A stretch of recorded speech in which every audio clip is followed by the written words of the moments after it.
你唔係唔想面對，只係你從來冇俾人教過點樣面對。心理學有個好重要講法啦，逃避型嘅人格咧唔係冷漠，而係保護機制。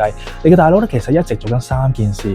第一，自我保護模式，當情緒太大、壓力太多、衝突太強，你嘅大腦咧唔係選擇逃避，而係自動進入關閉模式。你表面好似好冷靜啦，好似唔 care，但實際係你太驚再受傷，所以麻木自己。第二，依戀嘅理論，你缺乏安全嘅情緒示範。逃避型人格咧好多都係咁樣長大嘅，屋企人從來唔講感受啦，有衝突咧就等於唔好講，脆弱就等於弱，表達咧就等於麻煩，所以你就學識咗啦，感受要自己吞，有需求就唔好講。你唔係唔想親密，你係唔知道點親密。第三，過度嘅自責，你被訓練成咧自己處理所有嘅事。好多逃避型嘅人咧自細咧就會習慣自己搞掂啦，唔想麻煩人，唔敢表達自己需求，唔敢講感受，因為等於拖累人。結果長大之後咧，你寧願壓住自己，忍住啦，避開啦。心理學就叫呢啲咧極端嘅自立防禦模式，因為你嘅逃避唔係因為你差，而係因為你從來冇人教過你，情緒係可以被人接住。你所有嘅冷靜、安靜、唔講、唔敢面對，全部都係你嘅生存方式。如果你想學翻從逃避，慢慢可以面對翻，可以咁表達自己嘅一個大人，下面不妨留言一個想改變。